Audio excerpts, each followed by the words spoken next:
लाल पीला नान खाऊंगी, मैं तो आलू वाला नान खाऊंगी। कितनी सुंदर हूँ मैं, कितनी काली हूँ मैं।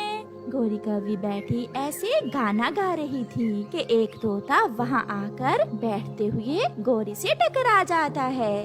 अंधे हो क्या, मेरा सारा मेकअप खराब कर दिया। सॉरी सॉरी, एक पंख ही तो लगा है, इससे तुम्हारा मेकअप कैसे खराब हो गया?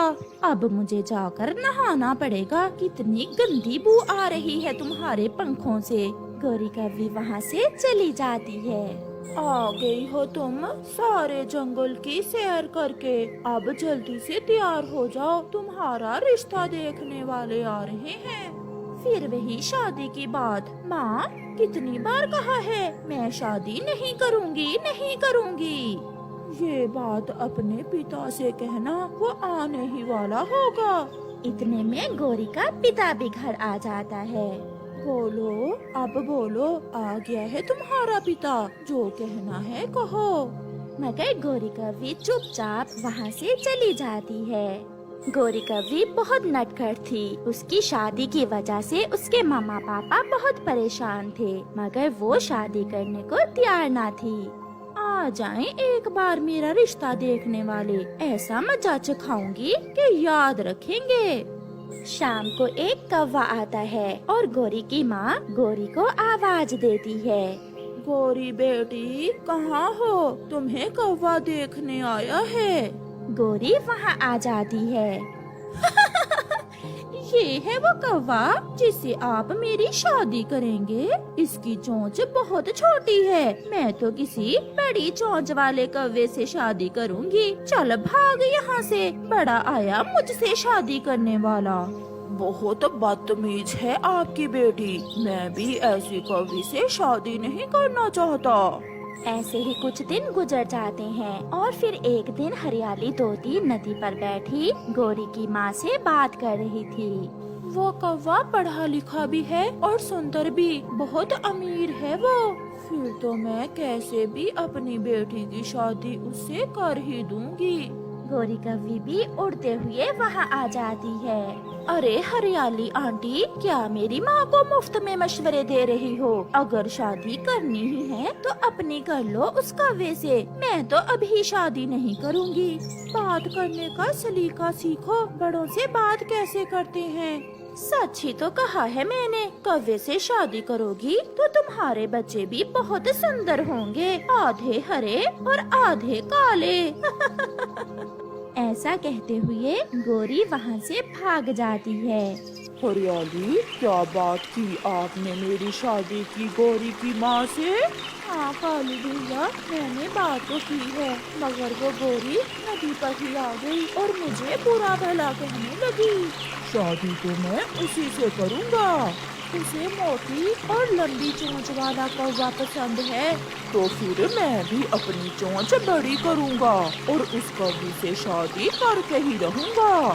कालू कौवा लकड़हारे के पास जाता है। चाचा जी, मुझे एक लकड़ी की बड़ी चोंच चाहिए। लकड़ी की चोंच? वो तुम क्या करोगे? मैंने एक कौवी से शादी करनी है और उसे बड़ी चोंच पसंद है। फिर कालू कौवा लकड़हारे से एक बड़ी चोंच बनवाकर उस पर काला रंग करवा लेता है। गोरी बेटी, आज जो कौवा तुम्हें देखने आ रहा है उसकी चोंच भी बड़ी है और रंग भी तुमसे ज्यादा काला। अब मना ना कर देना शादी से। ये फैसला तो मैं उस कौवे को देखकर ही करूँगी। शाम को हरियाली तोती कालू कौवे को लेकर गोरी के घर आ जाती है। कालू की लंबी चोंच देखकर गोरी को पहली नजर में ही कालू पसंद आ जाता है। ये तो मेरे सपनों का शहजादा है, ऐसी ही लंबी चोंच की तलाश में थी मैं। गोरी बेटी, ये है वो कौवा जिससे हम तुम्हारी शादी करने जा रहे हैं। मेरी चोंच बहुत लंबी है और मेरी एक पैसे कमाने वाली फैक्ट्री भी है। ये सुनकर गोरी बहुत खुश होती है और शादी के लिए मान जाती है। गोरी की शादी उस कौवे से हो जाती है और वो कौवा गोरी को बिहाकर अपने घर ले जाता है। पति जी, बहुत भूख लगी है, जल्दी से मुझे कुछ खाने को दे दो। फिर वो कौवा उसे कुछ दाने एक प्लेट में रखकर देता है। ये क्या पति जी, इसमें तो कई तरह के दाने हैं, मकई के, चनों के, सरसों के और कुछ गेहूं के भी। हाँ, मेरी फैक्ट्री की कमाई ऐसी ही है। मैं समझी नहीं पति जी। कल तुम सब समझ जाओगी। फिर दूसरे दिन कालू कौवा अपनी ढोलकी गले में डालकर जब अपनी पत्नी गोरी के सामने आता है तो गोरी उससे पूछती है, पति जी ये क्या है? यही तो है मेरी फैक्ट्री। मैं दूसरे जंगल में ढोलकी बजा बजा कर भीख मांगता हूँ। ये सुनकर गोरी के तो होश ही उड़ जाते हैं।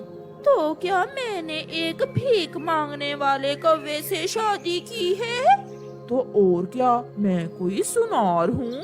कालू कौवा घर से निकल जाता है और गोरी कौवी अपने घर के बाहर बैठकर रोने लग जाती है। उसे सामने एक बड़ा सा घर नजर आता है जो बहुत सुंदर घर था।